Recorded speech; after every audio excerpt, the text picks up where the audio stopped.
Hi, welcome to Positively Positive. If you're new here, I go by Sam and I have genital herpes, HSV2. Today we're talking about the most common misconceptions of herpes simplex virus, the people who do and don't get it, and the shitload of wrong information out there. I cannot possibly cover every single falsehood that exists. I would be here literally forever. So I'll cover 13 big ones, quick and easy, actual truth behind each one. This is a great episode to send to potential partners, friends, and family members. So if that's you, welcome! Let's talk about herpes, baby! Number 1 misconception. You've been tested for herpes. Nope. When you ask to be tested for everything and all STDs and STIs, herpes is left out of that testing. Herpes is not routinely tested for if you do not show symptoms. There's no regulation around testing. Even if you had a super diligent doctor who did give you the correct test, which many don't, they won't inform you of a positive status if you have never shown or complained about symptoms. In order to be sure of your status, you need to get your paperwork and see it with your own eyes. See if there is an HSV blood test, an IgG blood test to be specific, and this is the only way to truly know if you are a carrier or not without symptoms. Silent carriers make up roughly 80% of all herpes carriers.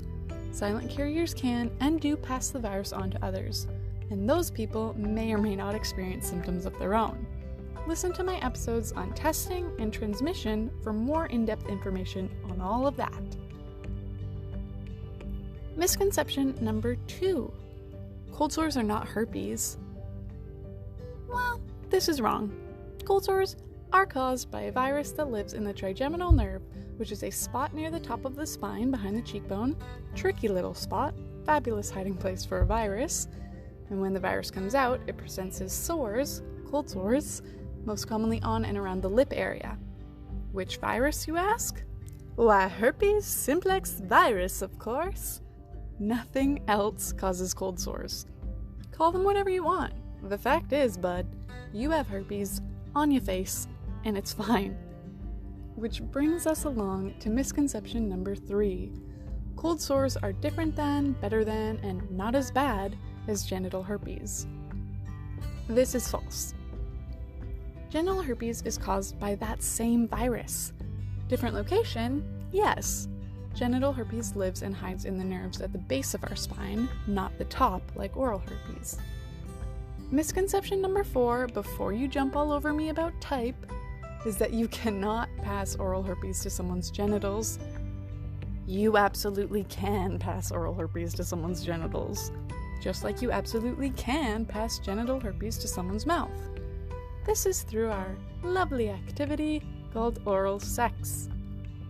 Yes, there are 2 types of herpes simplex virus, type 1 and type 2. Both types can occur orally and genitally. The type does not magically change when it is spread from one location to the other. The only way to know for sure which type you have in a specific location is to have a fresh active outbreak, aka a sore, swabbed for DNA.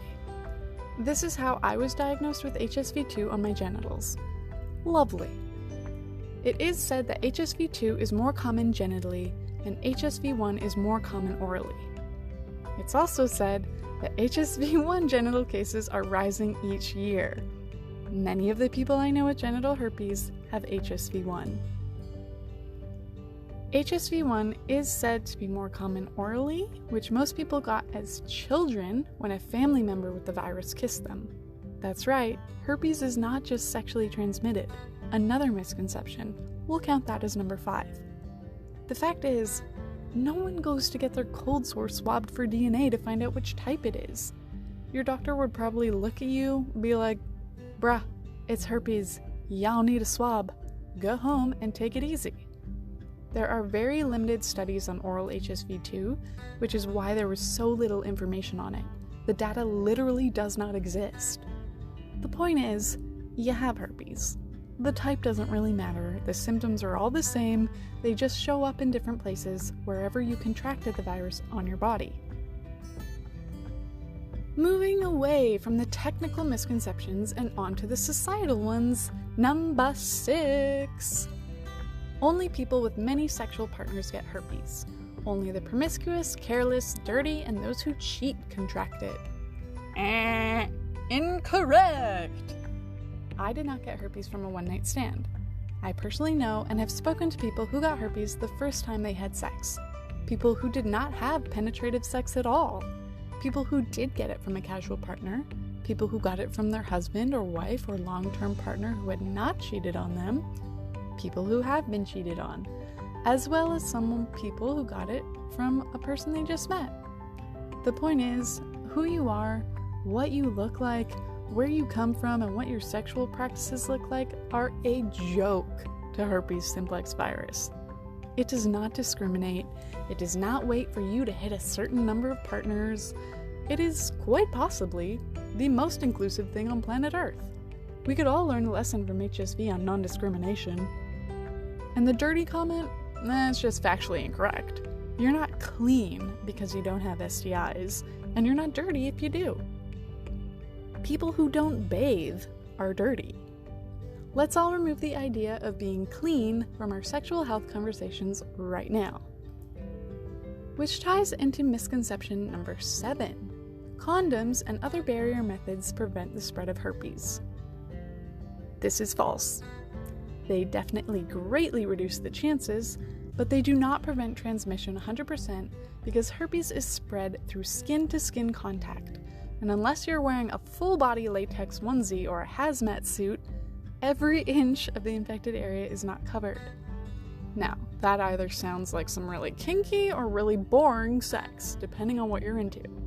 There is no such thing as safe sex, only safer sex, regardless of your STI status. Misconception number 8 is a two-parter. First part, people with herpes are always contagious. This is wildly not true. Majority of the time, herpes is dormant, no symptoms, not contagious.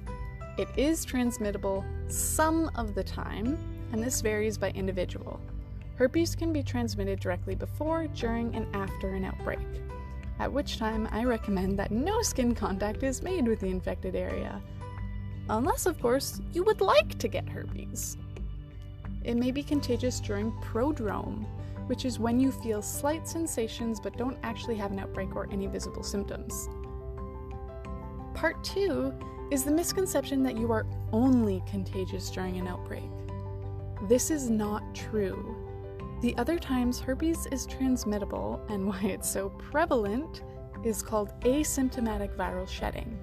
This sciencey word means that the virus is present on the surface of the skin, but no sensations or symptoms are occurring. The person carrying the virus does not know they are shedding. There is no way for them to know. Studies say that for a carrier who never experiences symptoms, remember that's roughly 80% of all carriers, asymptomatic viral shedding occurs roughly 10% of the time. To my knowledge of who I contracted herpes from, I was lucky enough to have sex with them during that 10%. Fun! Asymptomatic viral shedding can last a few minutes, an hour, or a day. There is no rule book. And even if there was a rule book, herpes would probably break it, because it's a tricky little bastard. Okay, let's get to misconception number 9, which, oh god, I don't even want to bring up, but I do feel it has to be addressed. Google Images. Don't do it. For the love of God, don't do it. Even my first outbreak, which is the worst and most severe outbreak for most of us, did not look anything like what you see on Google Images. You will freak yourself out, trust me, I did it. And if you want to know what outbreaks and symptoms actually are like, ask the person you're thinking about sleeping with what they experience. Ask other people with herpes. There are lots of great folks on Instagram who talk about it, trust me. It is different for everyone, and Google Images is a fiery pit of hell that does not reflect the life of the living. Okay, next misconception. Numero 10. I think I just mixed French and Spanish there, whatever. It's something someone brought up to me on my Instagram, and it's geared towards folks with HSV. The idea that you can go right back to normal after initial diagnosis and treatment. This one is tricky because this looks different for everyone. The woman who helped me through my initial diagnosis was having sex again in a few weeks, literally was like, yeah, I have herpes, it's normal and it's common, I have shit to do, okay, thanks, bye. Did not bring her down at all. She is a god. For many of us, myself included, due to this stigma, which I have a whole in-depth episode on, we have a bit more emotional shit to sort through. As far as your life going back to normal, whatever that is, I can say that for me, yeah, my external life is pretty much the same. Now I tell potential sexual partners my status and have proper, healthy conversations around sexual health that I never used to. I deal with outbreaks as they come, and other than having a podcast about herpes, my life is literally the same. Internally, I'm also a completely upgraded human. So there's that. And I wasn't there initially, but I am now, and it's a journey that doesn't really have an end date. HSV led me to a sexual awakening through education, unlearning, and relearning. It led me to explore who I really was as a person and why. It made me more empathetic, it leveled up my communication skills in all areas, and it showed me that I am more resilient and strong and powerful than I ever even knew. And to be honest, I thought I was pretty badass before, so that's saying something. And if you didn't, now's the perfect time to accept that you are all those things. You are strong, you are vulnerable, you are resilient, you are powerful. Crying doesn't change that. Being on a roller coaster of emotions doesn't change that. There's no timeline for your healing. My hope is that I can speed it up for you a bit, but this is an individual path. And as long as you feel your feelings and allow yourself grace, you're gonna be okay. There are people out there who say herpes is the best thing that ever happened to them, and I absolutely believe them. This statement is a bit much for me. Real talk real quick, I'd probably be okay being slightly less awesome, less educated, not having herpes. Ignorance is bliss.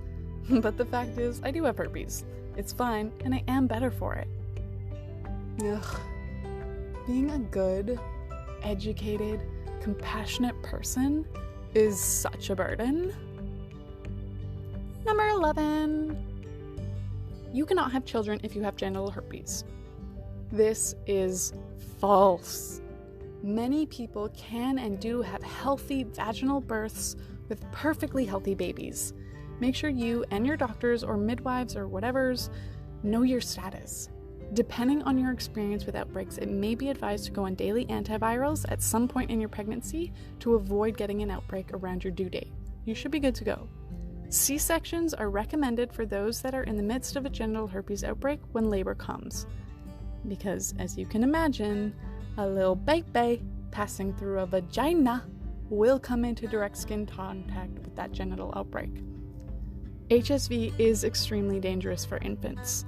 I would be negligent to pretend that it's not. C-sections for the win in this case.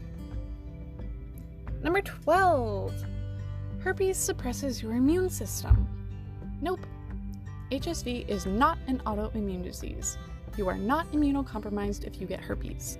It is a virus of the nervous system. The only thing it makes you more likely to contract is other STIs, all of which, yes, all, are treatable or completely manageable. Without getting too sciencey here, this is because the skin cells in that area have already been weakened, and it gives other infections an easier starting point to get in. And now for our closer. Lucky number 13. This is for listeners with HSV. Our final misconception is, drumroll please, herpes changes who you are. You will never date or make love or have sex again. You are unworthy of being loved, of being fucked. You are unworthy and your sex life is over. Bring, bring. Hi, caller number 13. What do you have to say about this? Hi. Oh my god. Wow. Thank you so much for having me on the podcast. I've been trying to get through all week. Whew. Oh my god. I'm a little nervous. So, I just want to say to everyone out there that that is all wrong. I have herpes, and I'm totally worthy of love. I'm worthy of sex. I'm worthy of flirting. Nothing about who I am changed as a person, and I just want everyone else out there to know that. I also want to shout out to my mom and my dog Pepper, because this is their favorite podcast. Wow. Thanks so much, caller number 13. We're glad we finally got you on air. And that's all for today, folks. We hope you enjoy the weather this weekend. Or weekday, because this is a podcast and you can listen whenever you want. And I have no idea what day it is. Thanks for listening. Share my link with anyone you think it would help, or if you just want to say hi, I would love that too. I'm on Instagram at positivelypositivepodcast, and you can email me positivelypositivepodcast@gmail.com, or you can message me directly through Anchor or wherever you're listening. I'm out here, okay? I keep my real name private online as a personal preference, but it will be me reading all your messages. You are not alone. I'm living positively positive, and you can too.